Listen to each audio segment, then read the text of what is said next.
Do you want to know how you can sign in to your Zambion Payroll account? If yes, then this video is for you. Hello and welcome to How to Log In. It's your host back again with yet another interesting tutorial video. In this video, I'm going to teach you how you can sign in to your Zambion account. Go ahead and open any browser, go to the search bar to search for Zambion Payroll Login and click on the first link which appears on your screen.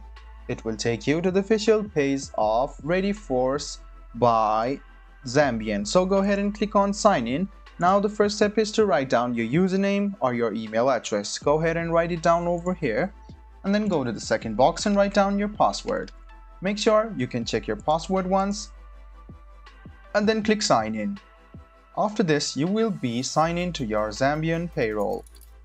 Make sure your account and password matches to your account. Otherwise, you cannot sign into your account. And you can also reset your password if you click on forgotten password. I hope this video about how you can sign into your Zambion Payroll account was helpful for you.